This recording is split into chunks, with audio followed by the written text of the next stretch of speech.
Warning, incoming game over. Warning, incoming game over. Well, that was not the plan whatsoever after the first 40 minutes. Welcome back to Game Over Edmonton, Round 3, Game 1. The Edmonton Oilers fall to the Dallas Stars 6-3 in the series opener. And I mean, we already know that Edmonton's luck in Game 1s was probably going to run out. It's Avry Lewis-McDougall here in the host chair tonight. A game in which Edmonton was getting production, was looking strong at 5-on-5 against the Dallas Stars in the series opener. Edmonton gives up 5 goals in the third period. 3 straight power play goals from the Dallas Stars, a team that tonight took advantage of every opportunity given to them. You have no choice but to tip your hat to the Dallas Stars. That overall for a full 60, that's a team that wants to get back to a cup final. That was a hungrier, determined team that capitalized on every mistake Edmonton made in that third period. Goals in the third from Miro Heiskanen, Mikael Granlund, Matt Duchene, Tyler Seguin, Esa Lundell. Full credit to Tyler Seguin. He had a great game tonight for Dallas. He had a great game for the Stars in this series opener. Dallas goes 3 for 4 on the man advantage, taking strong advantage of Edmonton's penalty kill in a game in which Edmonton early on, Leon Draisaitl got things going. Ryan Nugent-Hopkins stepped up with a power play goal, and Evan Bouchard got himself on the score sheet. Evan Bouchard right now is 37th all time in power play points in the playoffs for a D-man. He's inside the top 40 for D-men all time. That is jarring. Jarring stuff. Evan Bouchard, we'll get to him in a bit, but Evan Bouchard, you need to get your money.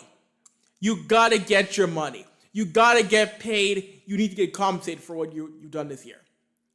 But before we continue, a word for our friends at Hyperdrive Hockey. Shift into Hyperdrive and get ready for it. And get ready to have some fun with your new source for all the biggest stories in hockey. Bring in a unique style of broadcasting and commentary with a Quebecois flavor. Hyperdrive Hockey combines top-tier hockey analysis, big stories, pop culture, and a fun atmosphere that will drive debate, make you think, and more. Join Max Van Hoot, Daphne Balbouf, and Kevin Larme every Monday and Thursday for your fill of the hockey world. Watch on YouTube on the Game Over Network channel or subscribe to the podcast on Apple, Spotify, or Amazon. And make sure to head to our website, thegameovernetwork.com, for more. So, first of all, anyone thinking this is going to be a short series in large part, that's not going to happen. That wasn't going to happen. I mean, I might have, in the back of my head, I might have thought maybe Edmonton could win this in 5 or 6, but this now feels like a 7-game slugfest. This feels like this is going to be a 7-game, knock them down, drag them out brawl. The Dallas Stars, the big guns of Dallas, have woken up. The big guns weren't there against Winnipeg Jets in large part. Against the Oilers, they're all back. They're all effective. They're all dangerous. And these are guys who want to find a way to win a championship. Look the heck out. That's a scary thing. But it was a game early on at 5-on-5. At 5-on-5, Edmonton was in control in large part in that first 40 minutes. At 5-on-5, Edmonton's perpetual motion had Dallas in disarray completely. They're rolling McDraisaitl early on, and you could see that troubled Dallas.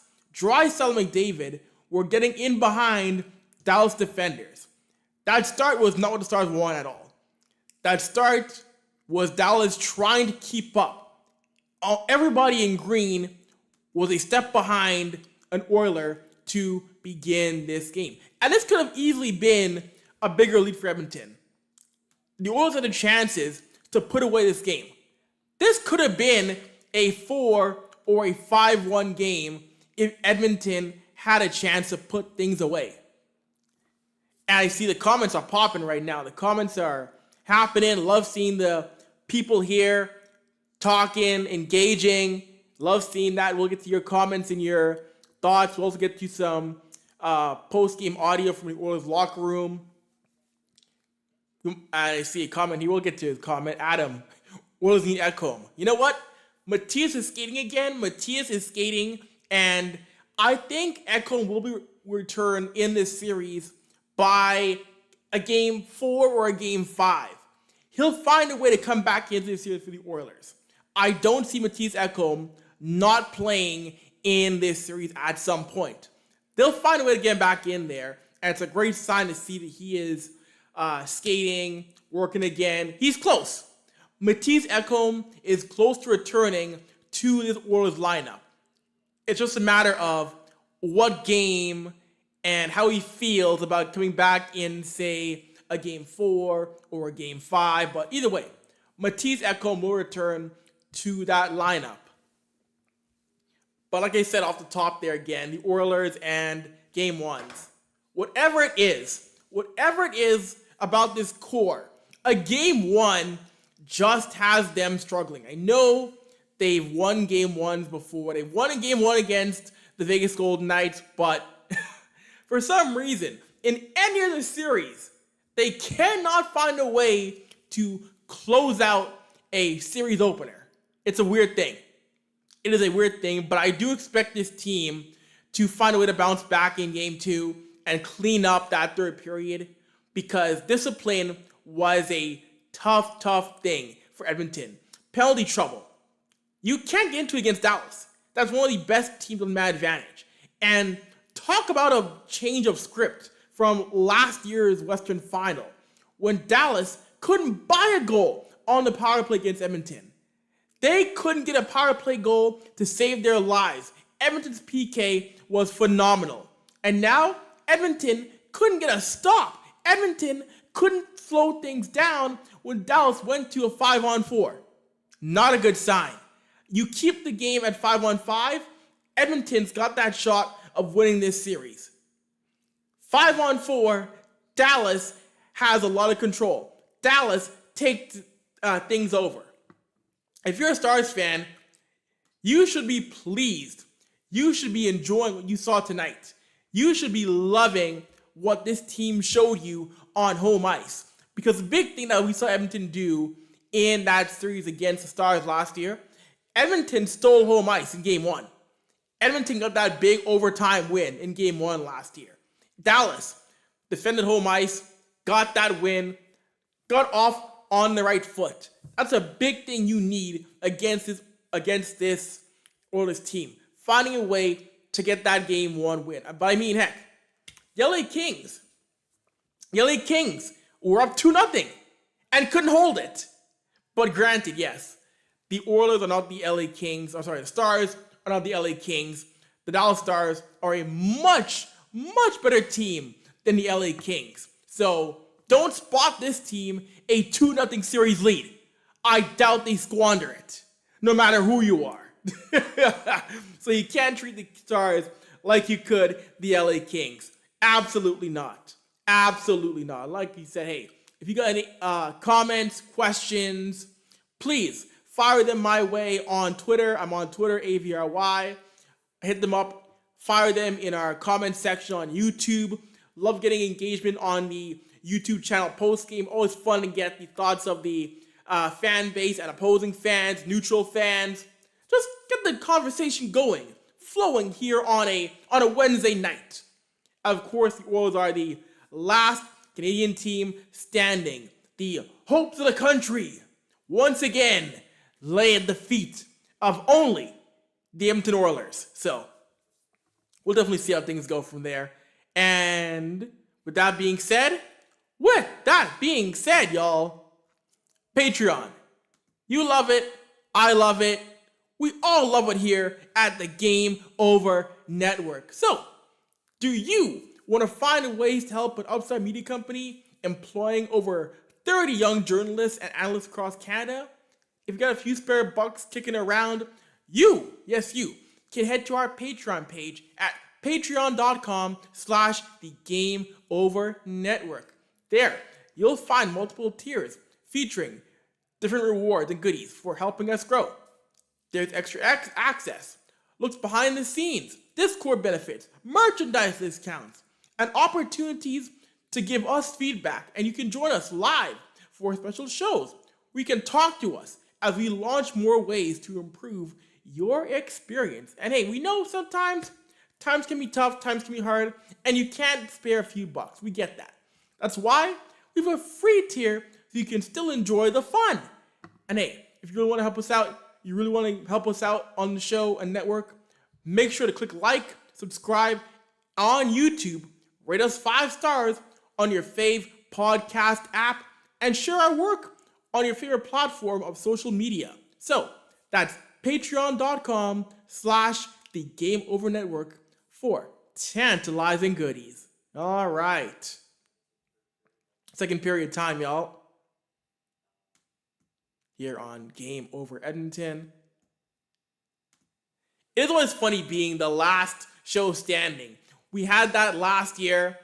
When it came to the Cup final. When we were a network, but we were still trying to figure out what the plan was after SDPN. So it was kind of sort of us on our own. It was a weird spot, but you know what? That was our first test run of having Edmonton as the last team standing, going deep into a playoff run. And it's a game in which, and again, we saw the good stew, bad stew, Stuart Skinner experience once again in net for the Oilers. And I'm not going to put all the blame on Stuart because the guys in front of him had to be better tonight. The last goal, the Sagan tip, that's one where you want Stuart to make that save. You want Stuart to make that save on that goal, also goal number 4. But this was a game in which the PK had to bail out Stuart a little bit more. The PK couldn't save Stu, combined with good Stu, bad Stu activating again, and that results in a loss. Now, granted, we've seen before. Skinner can bounce back. Skinner can recover. He can shake it off, get his mind right, and put a good performance after a loss. We've seen it before happen. And it's only game 1, so I'm not going to get too down on Stuart Skinner. I'm not going to say, oh boy, the walls are caving in. I'm not going to do that. I'm going to, again, give Stuart Skinner that game to recover, reset, and come back stronger in game 2. That's where my mind is at right now. Because there's a lot of series left to go in here. There's a lot of hockey to be played in this series. A lot of hockey left. It's only game 1. This isn't a best of 5, it's a best of 7.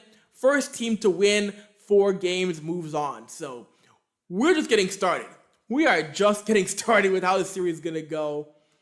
But right now, if I look at the Western Conference and Eastern Conference finals, the series that has me tapped in more, and not just because I'm someone who covers the Oilers, it is Edmonton and Dallas.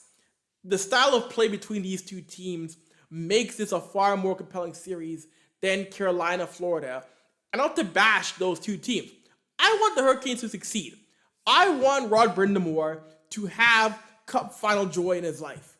But I do think that Edmonton-Dallas is the better series to watch.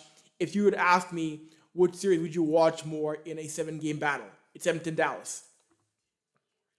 And looking into the stats here, the advanced stats, courtesy of Natural Stat Trick, and high danger chances at all situations, pretty even. 11 for the Stars, 9 for Dallas. Edmonton out Corsi, Dallas 67-55. And when it came to the scoring chances, Edmonton had 31, Dallas had 22. And of course, everybody's favorite, the XG, expected goals, Edmonton 3.24, Dallas 3.06. So, and looking at the full report, the bulk of those I'm willing to bet for Dallas came in the third period. Actually, no, I'm wrong, actually. 5-on-5. For all situations, I like using all situations. High danger chances. It was only 2 for Dallas in the third period. And only 2 for Edmonton when it came to all situations. High danger chances. 4 for the Stars in the third period. So those chances were really balanced for both teams. There was no major sway when it came to the high danger chances for Edmonton or Dallas. That's interesting to see. That is very interesting to see how it was very balanced for both teams in all 3 periods. And same for a 5-on-5. It was very balanced. Now, when it gets to the power play, that was where Dallas thrived.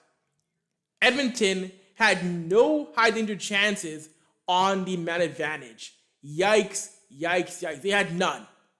Which is wild because Edmonton did score on the power play. So, a bit of a weird game there for the power play for Edmonton. Just a weird game overall. And case in point, Edmonton has to keep this game at 5-on-5 for as much as they want. As much as they can, because that's where Edmonton's bread and butter has been. Keeping things at 5-on-5. But thankfully, Edmonton did score on a power play on the road. That was a big thing where on the road, Edmonton's power play couldn't get anything going.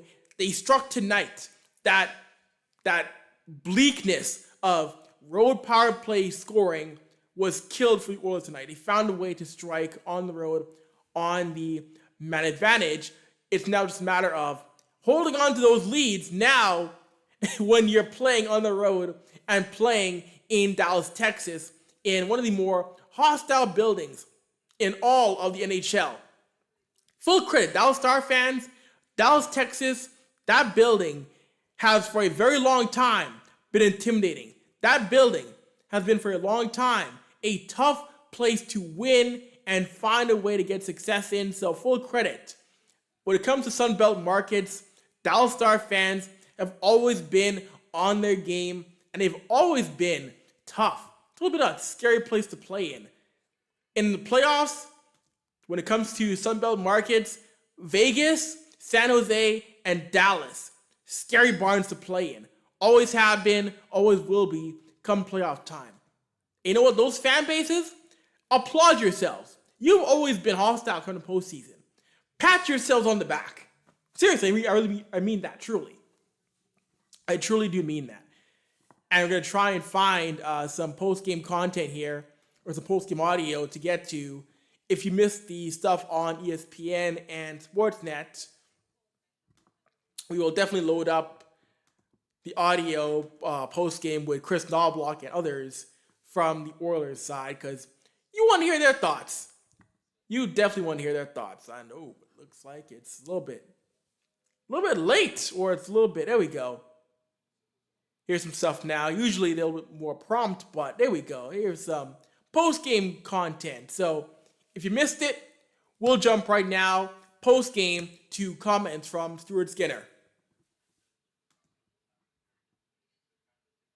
Just 1 second, we'll fire it up for you.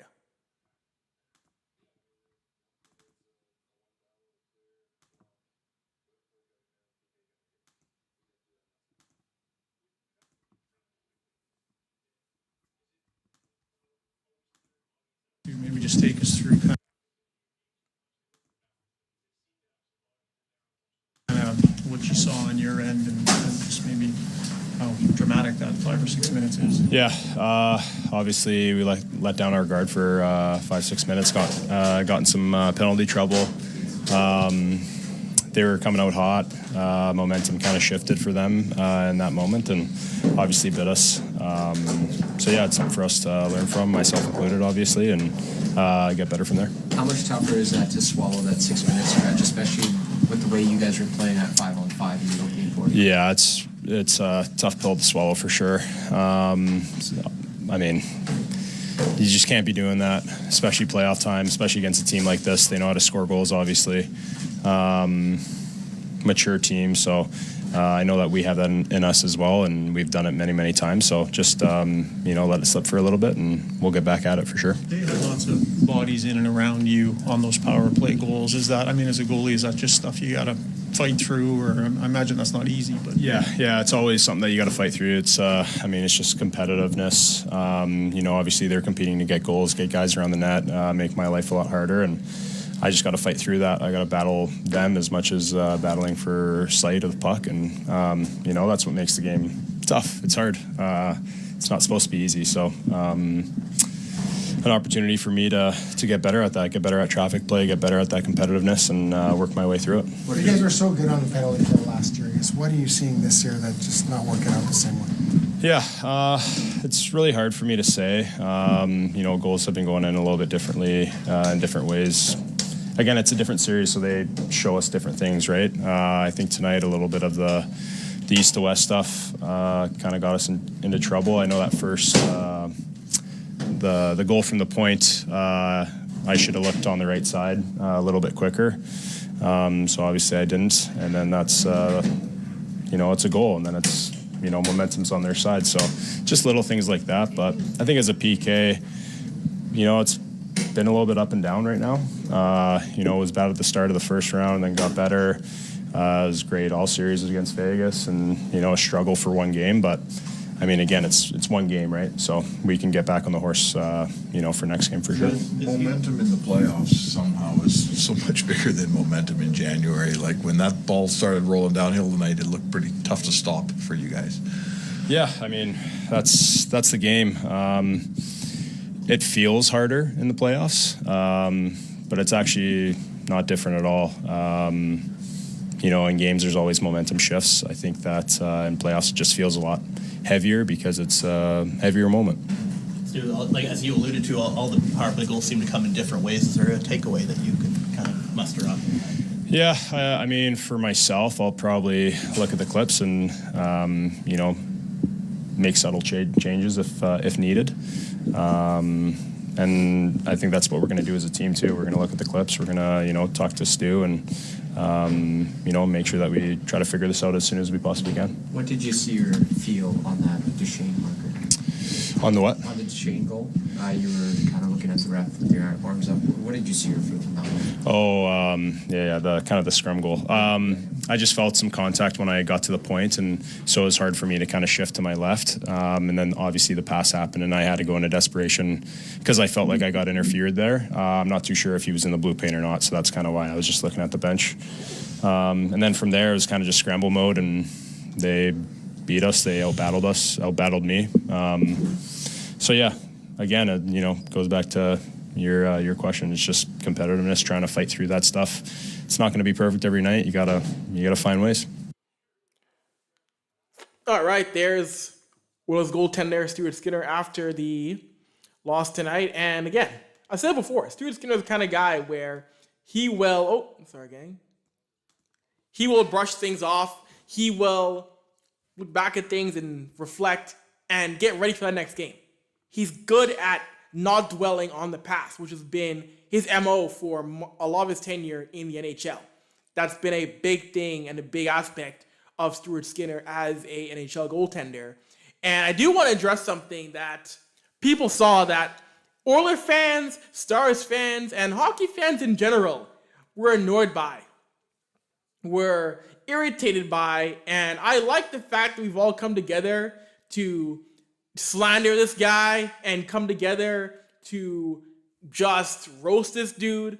It's the Stars glassbanger guy who was around last year and has been known for banging on the glass, just being annoying in general. And he wasn't around for much of this season because he was in jail. He was incarcerated. And he was incarcerated due to there was outstanding DUIs. And here's the thing. Here's the thing with this. This hockey season, we lost the Gaudreau brothers. We lost the Gaudreau brothers to a drunk driver. And I don't like this guy in other, I like shows or other things praising him or saying he's back.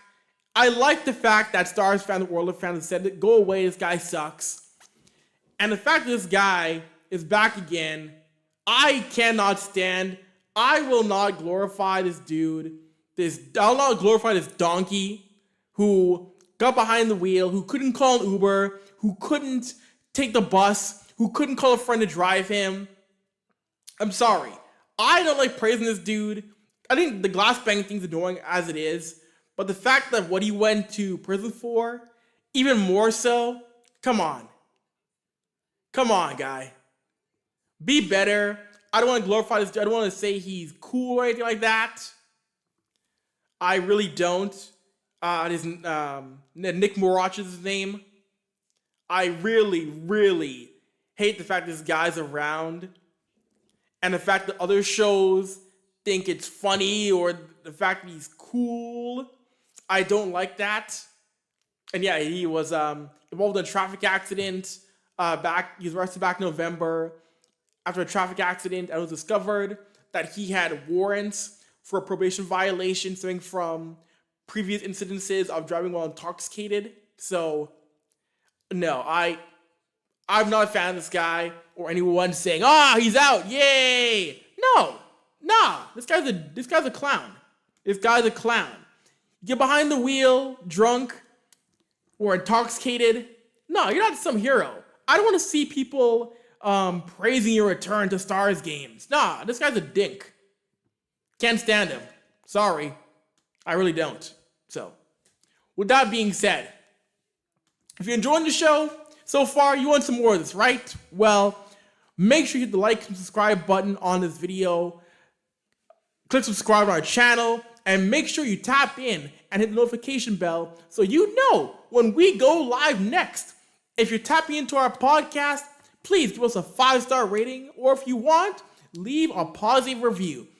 And if you really enjoy us, make sure to follow us on social media. You can find us at the Game Over Network on Blue Sky, at thegameovernetwork.com on TikTok and Twitter, and you can find us on Twitter at Game Over NHL, on Instagram, Threads, and LinkedIn at Game Over Network. You can find me on Twitter at Avry, at AVRY. You can find me on Blue Sky, Avery.bluesky. I'm on Instagram, Avry Sports, all one word. You can find us at thegameovernetwork.com. We can tap in to our upcoming newsletter. Sign up for that. We're going to have some news coming your way as we grow and continue to expand the Game Over Network.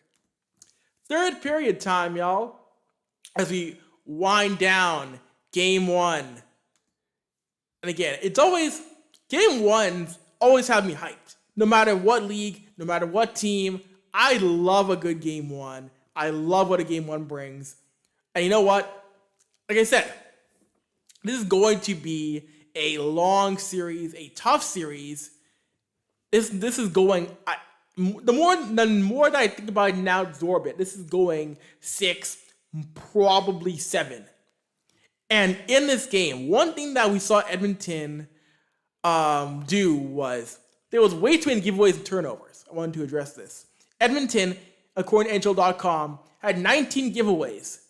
Far too many giveaways against a team like Dallas. That good. I mean, we saw the first goal. We saw the turnover at the blue line that led to Tyler Seguin's first goal of the game to tie things up.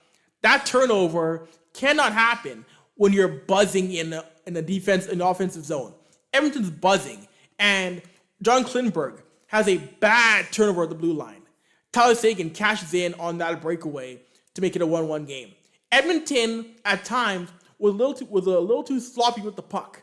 And frankly, both teams were. But it burned Edmonton the most as they're down 1-0 in that series. Cleaning up the play with the puck is a thing Edmonton has to figure out. Cleaner play with the puck is a must for Edmonton come Game 2. You gotta find a way to cut back on those turnovers, or Dallas will burn you once again. They absolutely will. Cleaning up the turnovers, and they'll be in good shape. They really will be. Because I'm not panicking. I think Oilers fans, to an extent, have to pump the brakes on panicking too much. Again, It's one game. A game in which, yes, the third fell apart, but in large part, they were looked in control. It's just a matter of, I said it before in this show, Edmonton, when they play a full 60 minutes, they're a tough team to slow down. When they play a good 42 or 43 minutes, they're beatable. They always are. When they're prone to that good 42-minute game, that's not a team that wins series. That's not a team that wins games. When they play a full 60, they're scary. When they play a good 42 or 43, you can get them. We know that. I know that. You know that. We all know it. We see that time and time and time and time again. It's not new. It really isn't. It really is not. And here's some more post-game content. We'll jump to the post-game comments from Leon Draisaitl.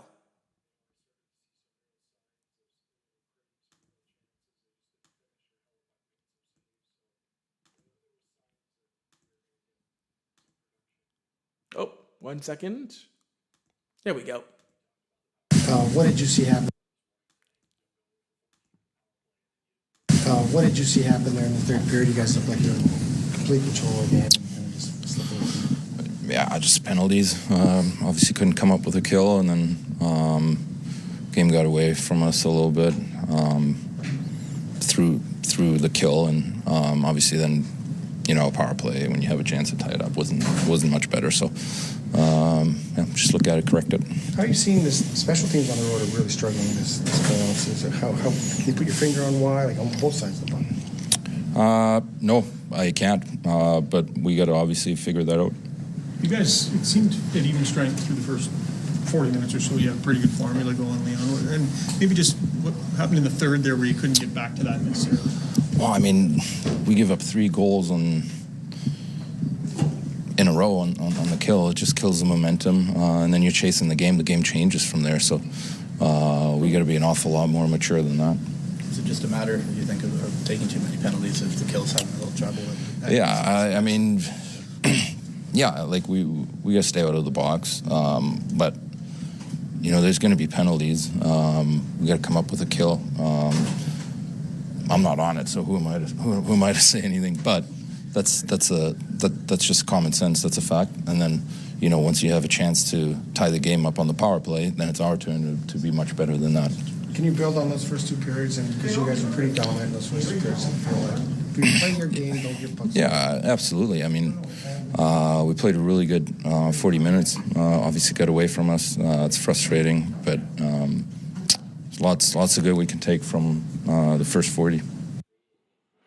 There's Leon Draisaitl after game 1, and consensus, just cleaning things up, taking away what you learned in those first 40 and applying it to the rest of the game, because this team had a good 40 minutes and just couldn't finish it off. Staying out of the box, clean things up, that's simple, and Edmonton will find a way to win game 2 and send things back to Edmonton with that split going into game 3. I know, easier said than done, it's about execution, but that's what Edmonton can tie things up and send things back to Edmonton all square, which I do believe they will do. I don't believe they're going to fall into an 0-2 hole against Dallas. At 5-on-5, they're the better team. They showed it. They've shown it before against Dallas.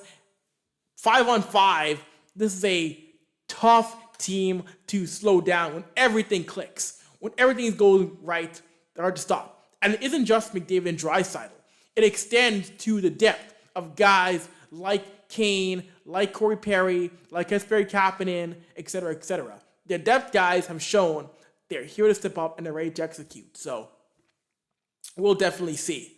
But you should definitely pull a trigger on and make sure you grab some of Game Over merchandise. Yes, I know you need some in your life. I know you want maybe not a toque, but maybe a bandana, maybe a t-shirt, maybe something for your dog or your cat. I know you want something, y'all, as you watch.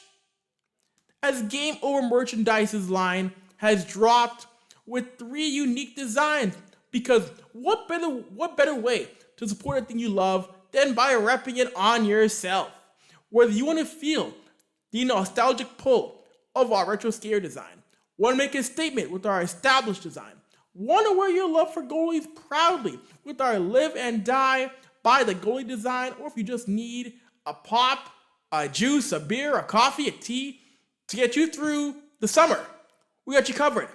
Designed by Braid Chalice from Game Over Winnipeg. Use the QR code on stream now and take a look through our apparel store and help us rebuild local sports media in Canada while repping your community. All right. It is overtime, y'all. Overtime. Your questions, your comments, your complaints. To Andrew Berkshire. They're here now. Let's get into it. Let's get into those comments. Let's see what you got. What do you got from me on social media tonight, y'all? And on... What else we have? Let's see. You got any comments here? Let's see. Okay, so nothing on Twitter, but we got stuff in the YouTube chat. Let's see what we got here as we wrap things up.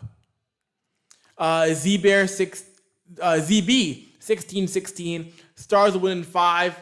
I don't think 5, but it's going 6 or 7. Either way. 7 game coin flip most likely. At least 6 games, but not 5. Now that I see things clearly. We got Matthew Nugebauer, or Negenbauer, sorry, Matthew. I tuned in at the beginning of the third period. I shouldn't be allowed to watch. So you're the jinx, Matthew. You're saying you're the jinx? Oh, wow. Game 2, only watch the first 2 periods, and then turn your TV off. Adam Firebear, Adam, a good friend here, friend of the program. Dallas looked done, then they weren't. Dallas did look done. The Stars couldn't get things going for much of those first 2 periods. But hey, when a team lets you back into a game, you take advantage of it. And one more comment here from Adam. If Pickard was healthy, would you put him in for game 2? No, I would not. I would give Stuart Skinner the game to recover, reset, focus again. Of course, Callum Pickard is still banged up, but no. If Callum was healthy, I would let Stuart turn things around. You gotta trust Stuart, because Stuart is still your number 1 goaltender. Stuart's your guy who got you through a lot of the fire. Let Stuart redeem himself. Let him redeem himself. Let him recover with a makeup game in game 2. That's how I feel it, because hey, he's had great games this postseason. He's had great games against Vegas and in the past before. Let your number 1 goaltender figure it out, I say. So, with that being said, gonna wrap things up here on Game Over Edmonton. Game 1, we are done. We're out of here. Dallas wins 6-3. Game 2, in a couple of days. Get ready. Come back here again for Game Over Edmonton. Who will be hosting that show? We're not sure yet, but we know we will be on air and ready for some more post-game content. Until then, peace.